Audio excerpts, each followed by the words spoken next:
안녕하세요. 돈을 공부하는 남자 수페TV의 수페입니다. 이번 주도 정말 드라마틱한 한 주였는데요. 파월의 잭슨홀 연설이 있었고 트럼프는 여전히 화제의 중심에 있고 그리고 실적 발표하는 기업들도 계속 나오고 있습니다. 우리에게 중요한 것은 그래서 증시가 어떻게 될까겠죠?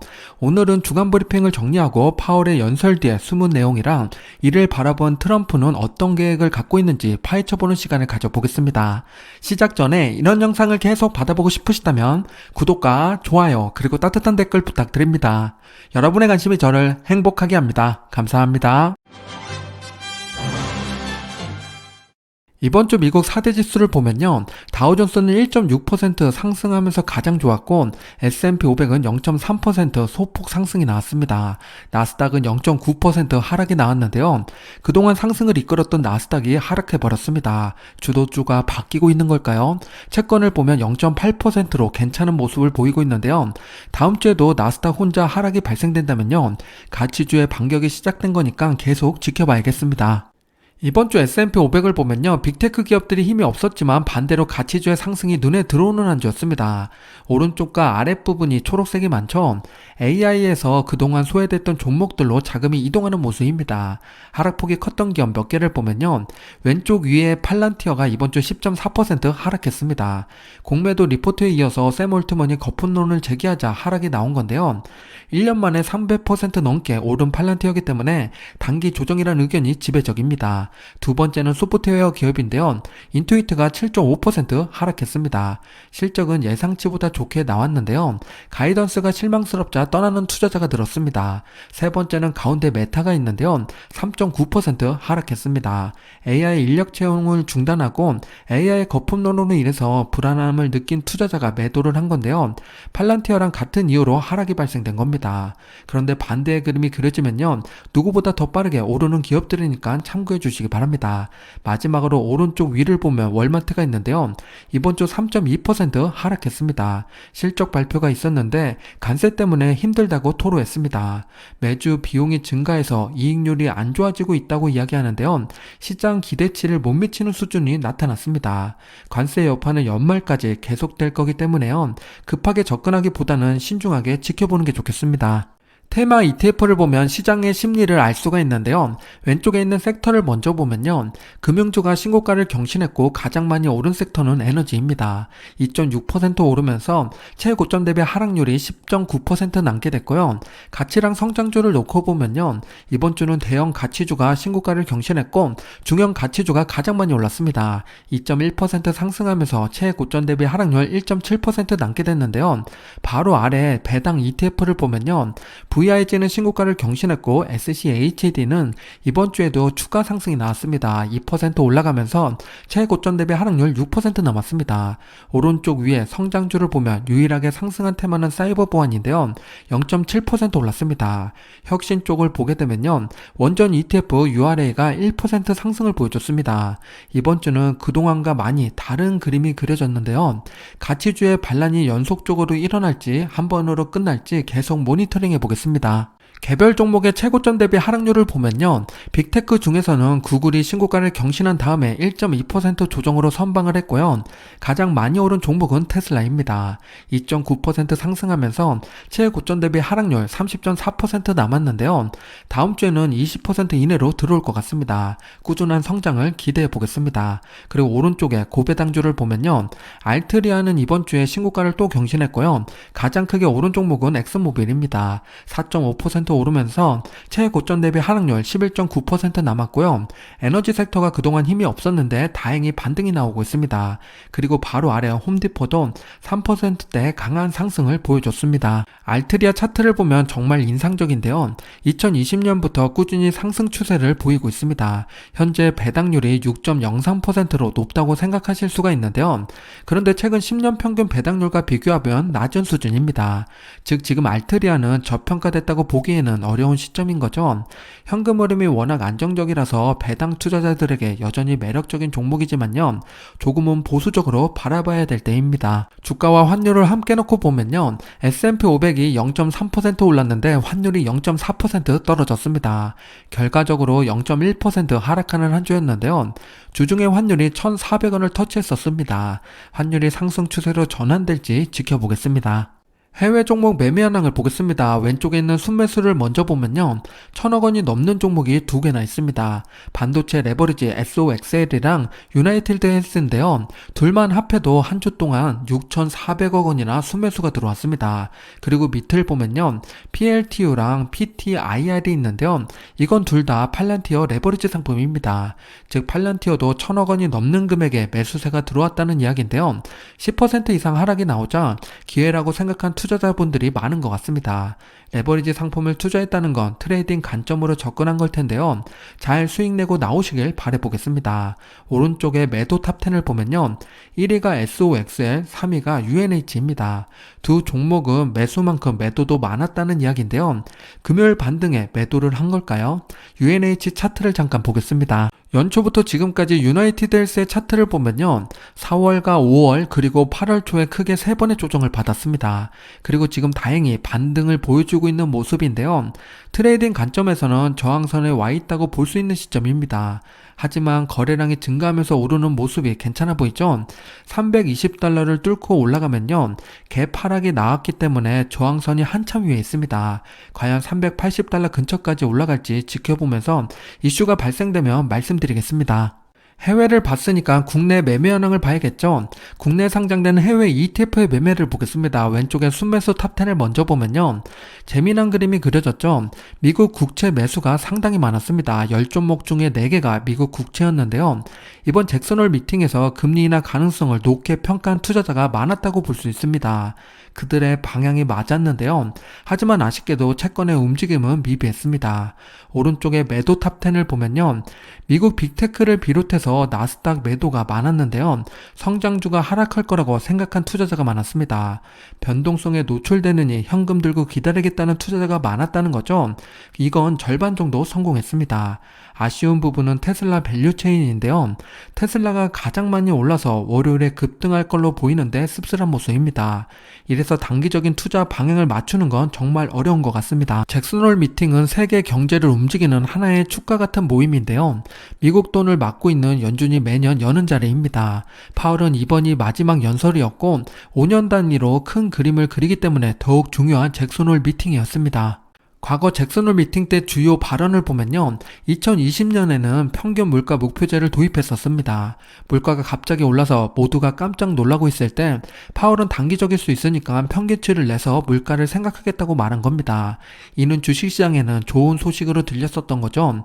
그래서 주가도 시원하게 상승이 나왔습니다. 그러다가 2022년에는요. 반대의 스탠스를 보여줬는데요. 강력한 긴축 의지를 밝혔습니다. 주가는 여지없이 하락해버렸죠. 그리고 지금 마지막 파월의 발언은 어저께 밤에 끝났습니다. 앞으로 주가 방향을 결정하는 중요한 이야기이니까요.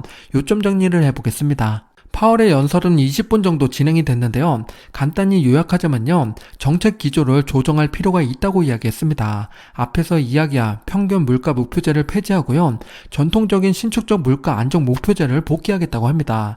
이는 물가를 보고 바로 금리를 대응하겠다는 이야기죠. 금리 인하를 시사하는 발언이었습니다. 시장이 이를 좋게 받아들이고 급등하는 모습을 보여줬습니다. 잭슨홀 연설을 요약하면 다음과 같습니다. 다양한 이야기를 했는데요. 가장 중요한 건 역시 고용과 물가겠죠. 그동안 파월의 발언과 달랐던 부분을 보면요. 관세로 인한 물가 상승은 한 번뿐인 단기 위험이라고 치부했습니다. 장기적으로는 안정적일 거라고 기대하고 있다는데요. 물가 안정에 더 방점을 두겠다는 신호를 보이고 있습니다. 그동안 트럼프에게 괴롭힘을 당해서 이렇게 이야기하는 걸까요? 마지막에는 지표를 보고 대응하겠다고 합니다.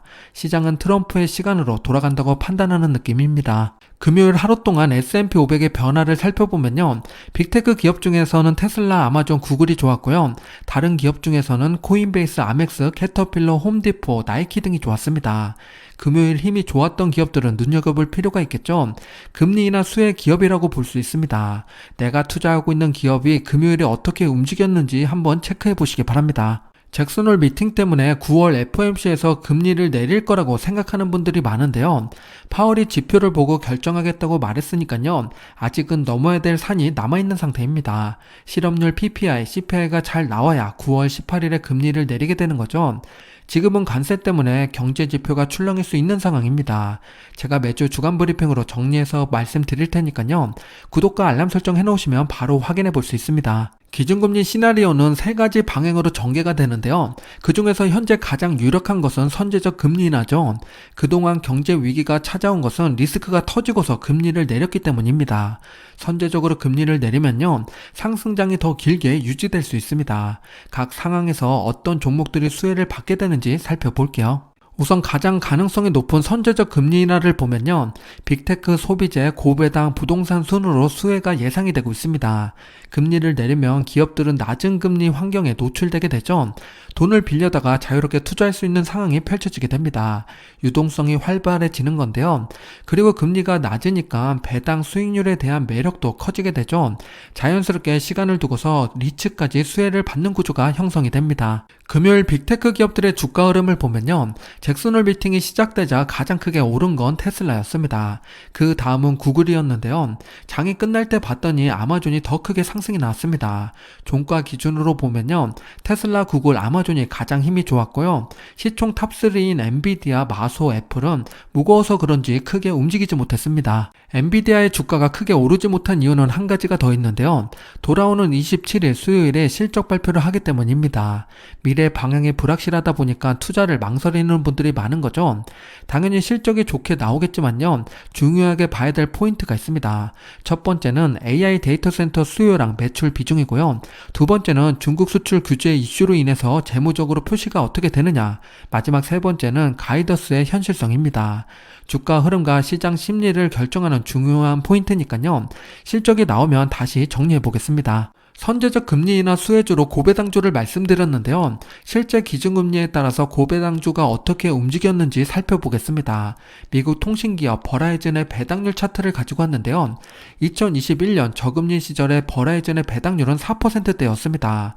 고금리 시기인 지금을 보면요, 배당률이 6에서 8%에서 움직이고 있죠.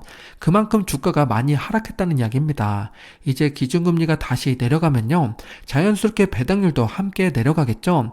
그 말은 상대적으로 주가가 오른다는 이야기입니다. 성장주만큼 큰 시세 차익은 아닐 수 있지만요, 올해 장기 투자로 배당주를 가져가고 싶은 분들은 금리가 높을 때 포지션을 잡는 게 좋습니다. 리츠도 마찬가지인데요. 리얼티인컴의 차트를 보면 버라이즌과 비슷하죠. 차이점이라면 살짝 뒤로 시프트 되어 있다는 건데요. 금리가 오르고 한참 있다가 배당률이 올라갔습니다. 금리가 내릴 때도 시간차를 두고 내려가겠죠. 리츠는 움직임이 둔한 편이니까 긴 호흡으로 다가가는 게 좋습니다. 지금 AI 버블이 올 것 같아서 현금을 챙겨놓고 기다리는 분들도 계실 것 같은데요. 지난번 영상에서 생각보다 버블은 오래 간다고 설명드렸었죠. 시장을 떠나 있는 것보다 머물면서 대응하는 게 멘탈 관리에 도움이 됩니다. 현금화보다는 자산 배분으로 전략을 세워보는 건 어떨까요? 모두가 환호하고 더 갈 거라고 이야기하는 시기가 조만간 올 텐데요. 그때 수페TV에서 축제에서 나오시라고 말씀드리겠습니다. 두 번째 시나리오는 신중한 기조를 유지하는 거죠. 그렇게 되면 헬스케어 필수 소비재 유틸리티가 수혜를 받게 됩니다. 어제 발언으로 두 번째 시나리오 가능성은 낮아졌는데요. 9월 경제지표가 나쁘게 나오면 다시 조명을 받을 수 있으니까 알아두는 게 좋습니다. 이런 상황이 펼쳐지면요, 성장주는 큰 타격을 받게 되고요. 반대로 방어주들은 힘을 얻게 됩니다.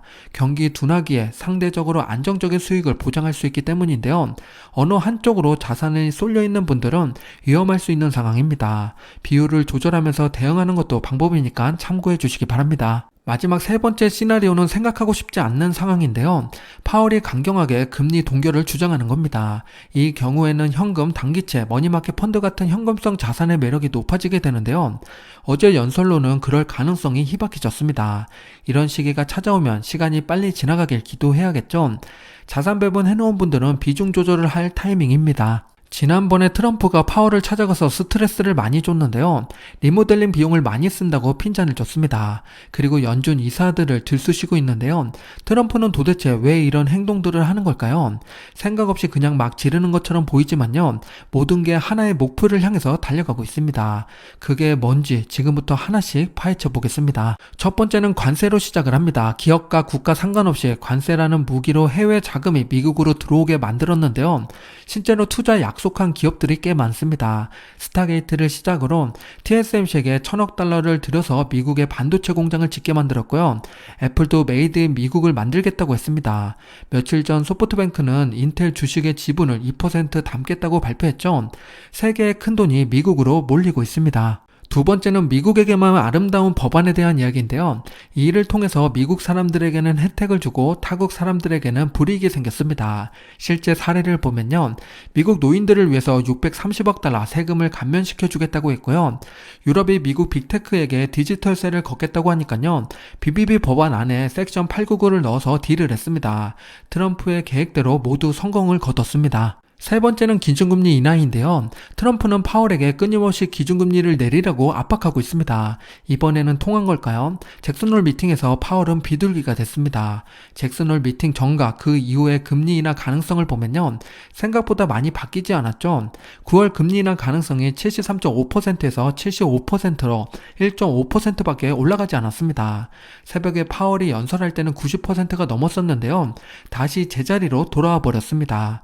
금리 인하에 대한 트럼프의 계획은 아직 미완성이 됐습니다. 트럼프는 기준금리가 내려갈 때까지 파월을 괴롭힐 것 같은데요. 파월은 9월 경제지표를 보고 어떤 발언을 하게 될까요? 증시 움직임의 중요한 포인트가 될 겁니다. 모니터링하면서 이슈가 발생되면 바로 말씀드리겠습니다. 트럼프는 어떤 목표를 달성하기 위해서 이렇게 열심히 달려가고 있는 걸까요? 결국에는 위대한 대통령으로 남고 싶은 거겠죠? 중간 성적표를 받는 날이 내년에 있는 중간선거입니다. 중간선거에서 승리하기 위해서는 증시 부양이 필수인 건데요. 그렇다 보니까 트럼프의 모든 행동은 미국 증시를 부양하는 데 포커스 맞춰져 있습니다. 이제 트럼프의 모든 퍼즐이 맞춰지게 되는 거죠. 내년 중간선거는 11월인데요. 그때까지 트럼프는 증시가 내려가는 걸 가만두지 않을 겁니다. 다시 정리해서 말씀을 드려보면요. 트럼프가 관세를 붙여서 미국 투자를 유도하고 BBB 법안을 급하게 통과시켜 미국을 보호하고 기준금리를 낮춰 증시 부양을 시키려는 목적은 중간선거에서 승리하기 위해서입니다. 트럼프의 타임라인을 보면요. 가장 강하게 상승이 나올 시점은요. 파월의 임기가 끝나고 중간선거가 이뤄지는 내년 하반기일 겁니다. 그 사이에는 추세가 꺾이지 않게 유지하는 데 집중할 겁니다. S&P 500 차트를 보면요. 4월의 하락은 트럼프가 관세를 무기로 만든 폭락이었고요. 지금의 반등도 관세 유예를 통해서 트럼프가 만든 상승입니다. 이제 연말에 있을 블랙 프라이데이 때 물가가 많이 오르지 않게 막겠죠. 그래야 증시가 우상향을 만들며 올라갈 수 있게 됩니다. 내년 11월까지 다양한 변동성을 만들면서 상승할 가능성이 높은데요. 상승과 하락이 발생될 수 있는 이유는 다음과 같습니다. 트럼프 마음대로 움직이는 게 마음에 들지는 않지만요. 지금의 상황이 그러하니까 대응하면서 내년까지 잘 버텨야겠습니다. 내가 투자하고 있는 종목이 트럼프 타임라인에 유지하는 데 불리한지 유리한지 꼭 체크해 보시기 바랍니다. 지수를 투자하고 계시다면요. 멘탈 관리를 위해서 뉴스를 보지 말고 적립식으로 모아가는 것도 방법이 됩니다. 다음 주 배당 기업을 보면요. 8월 25일부터 9월 5일까지인데요. 존슨앤존슨, 골드만삭스, 나이키, 리얼틴컴, 맥도날드가 있습니다. 배당 투자자분들 참고하시기 바랍니다. 다음 주 주요 일정을 말씀드리면요. 가장 중요한 건 역시 엔비디아 실적이죠. 27일입니다. AI 테마가 견제하다는 걸 보여줄지 이목이 집중되고 있고요. 앞에서 말씀드린 투자 포인트 3가지를 점검하면서 대응하면 좋겠습니다. 마지막으로 하워드 막스의 명언을 공유드리면서 마무리 짓겠습니다. 위험은 보이지 않을 때 가장 크고 모두가 안심할 때가 가장 위험한 순간이다입니다. 지금 순간이 어느 때인지 곰곰이 생각해 봐야겠습니다. 지금까지 수페였습니다. 즐거운 줄만 행복한 시간 보내세요.